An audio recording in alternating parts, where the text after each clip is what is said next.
can get a job in the Middle East simply by trying or by magic, through others, or by a fluke. Remember that competition is everywhere. Some here, some there, but bam! Machedo is the best.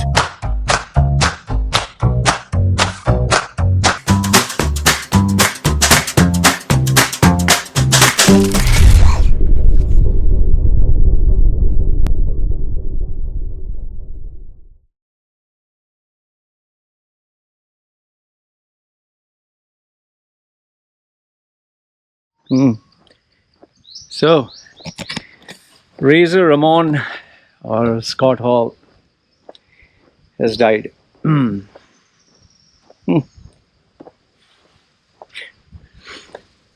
Bloody hell, man. You know, for so many of us who grew up watching him, it's you feel a part of your childhood, a part of your family, like someone who you love and whose memories you have had with you is no more, It's like I'm sure many of you who are watching this video would remember the first time Razor Ramon came. He wore his gold and toothpick in the mouth and coming like this, Razor Ramon. And his finishing move was lifting the guy up and throwing them down, and the razor's edge. And I think without a doubt, almost everyone who has seen wrestling would remember the 1995 ladder match. That was the first time. And how Razor Ramon won in the end, Oof. And those days we used to think wrestling was real. We used to think they hate each other and there's a good and bad and all that.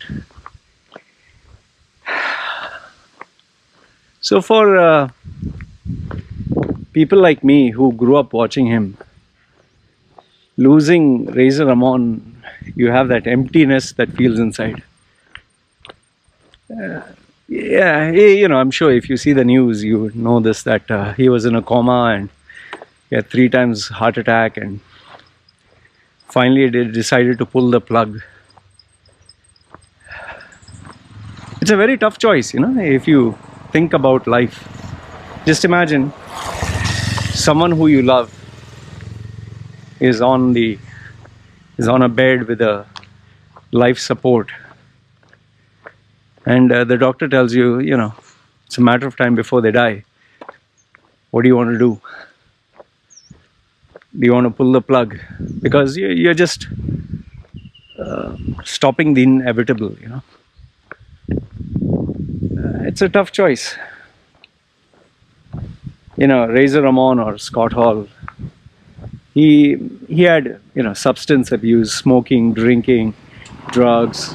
This is well documented. In fact, if you check some of the wrestling matches later on, after his WCW days, he had put on a lot of weight, and when he used to come in as a guest, he used to just slump down a ring and he was completely disoriented. You can check these videos, they're there.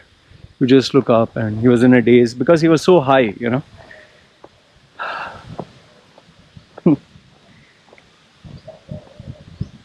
We all feel empty inside. We all feel the pain or the void because we grew up being influenced by him, being entertained by him. So many of us would want to be like him. His that hair like this, and even I used to do that.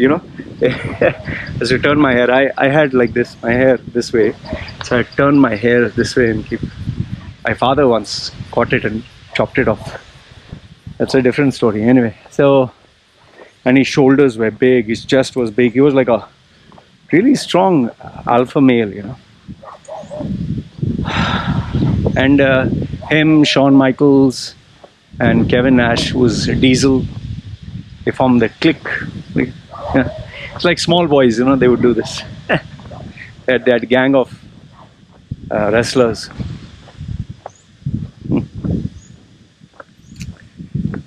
So yeah, when you lose somebody that you have followed from your childhood days,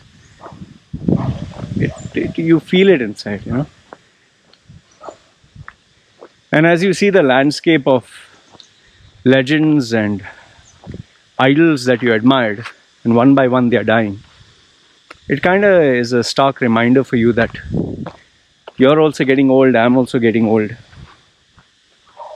The 1990s, you had Undertaker. Before that, you had Hulk Hogan. But Undertaker, Bret Hart, Shawn Michaels, Diesel, all these guys. I'm sure there are many more. The Rock and all that. But one by one, you see them going. And, it's so scary if you think about it. Rock is in his 50s. This guy was in his 60s. Now you might say that Rock is very fit. Yeah, Rock is because he takes testosterone and he takes steroids and his muscles are built. But what you see, that muscle is not health. It is not healthy. Just because Arnold is still alive till today, that doesn't mean that every other bodybuilder who's taken steroids is healthy. Imagine, naturally your body is like this, naturally. But then you're creating artificial muscle that you're just going to the gym to use and you're exerting pressure. It does affect you, no? That's why so many bodybuilders, so many powerlifters, so many athletes have a short shelf life. They look like they are super healthy. Even you can Google search runners, long distance runners, and they're thin and they're healthy and they can run long distance. You're pushing your natural body, but thin is better than fat. Lean is better than huge and muscled. Anyway, I don't want to get into the medical side of things. I'm not a scientist. But all I want to tell you is this much, one by one we are going to see that as if we are alive, we're going to witness one by one all the people we loved and admired, those role models.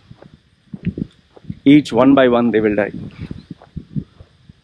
In my lifetime I have seen Steve Jobs. When Steve Jobs died, oh sheesh, felt so. Even though I didn't know him, nothing, I used to just buy the Apple products, but he was like a legend for me. So then when Michael Jackson died, oh, that is a very big shock. Those are the two big names I can think of. Then obviously other people like Whitney Houston and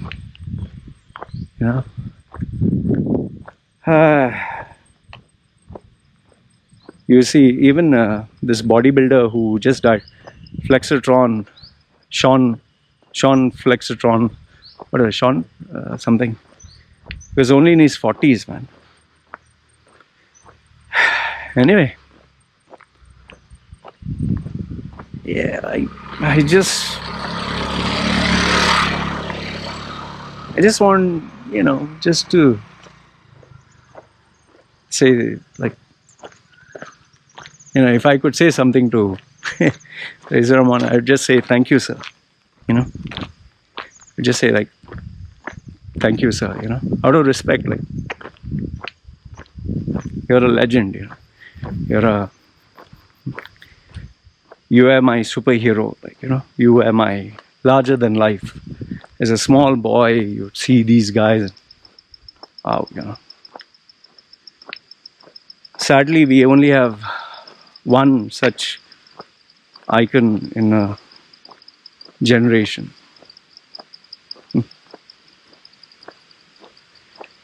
And we come from nothing and we go back to nothing.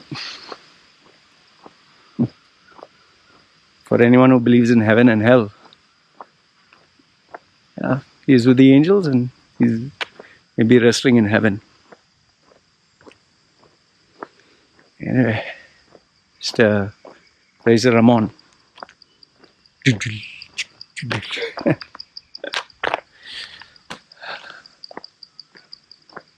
Thank you for everything.